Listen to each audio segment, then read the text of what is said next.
السلام عليكم الإخوان. اليوم الجزء الأول من هذا الفيديو ديال النبتة المعجزة، يعني اللي درت عليها أبحاث وتجارب عاد باش لحتها لكم، وترقبوا الجزء الثاني كيفية الاستعمال في الجزء الثاني إن شاء الله.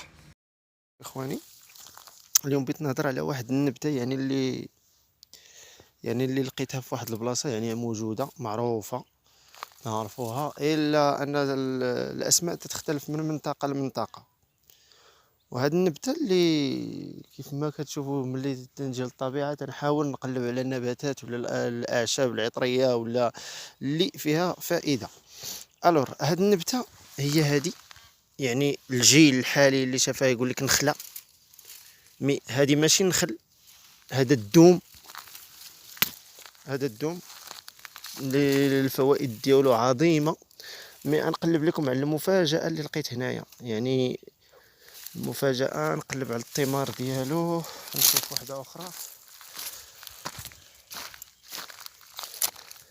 فيه. فوالا ها هو لقيتو، يعني ها هما الثمار ديالو،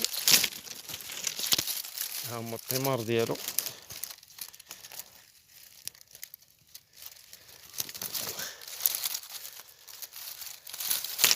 هاد الثمار ديالو اللي صراحة ملي تنقلب وسولت الناس هنايا ما عاطينوش أهمية، مي ملي كنقلب لقيت واحد الفوائد ديالو هائلة بزاف. يعني ها هو تيكون بحال هكا احمر، يعني بحال ابلوح، ولكن ماشي ابلوح، ماشي التمر، يكون بحال هكا. يعني دابا غنهضر لكم على الفوائد ديالو. يعني بالنسبه لهذا راه اش نقول لكم، بحال قلتي صيدليه ديال الرجال. بالنسبه للرجال هذه صيدليه.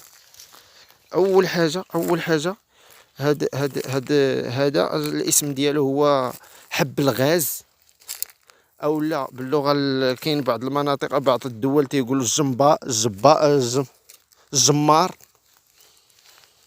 تيقولوا الجمار. حنا تنقولوا بذور الدوم، او لا تتقال هكا بذور الدوم. يعني بالنسبه لهذا الفوائد ديالو لا تعد ولا تحصى بالنسبه للرجل.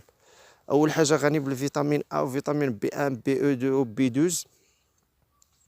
هو محارب للسرطان وانتفاخ البروستات. كذلك محفز على محفز كذلك هو محفز، هذا محفز لإنتاج هرمون تستوستيرون. يعني هذا واحد النبته اللي هي اش نقول لكم جيده بزاف. الور ملي شفت انا هاد الفوائد ديالو، يعني كانه محفز جنسي، فيه محفز جنسي لهرمون الذكوره، وفيه كذلك بعد انه الفيتامينات الاساسيه كاينه فيه ا ولي بي 1 بي 2 بي 12. وكاين فيه كذلك بعض المواد، يعني بعض المواد او بعض البروتينات. هذا الداخل ديالو يعني تقريبا داير بحال النبق، الا هذا بحال قلتي فيه بحال الصوفه لداخل، داير بحال النبق. يعني كيف ما قلت لكم نحاول هذا ملي لقيته بحال قلتي هنايا ما عطينوش الاهميه. نحاول ندير واحد التجربه عليه، يعني واحد التجربه يعني بسيطه.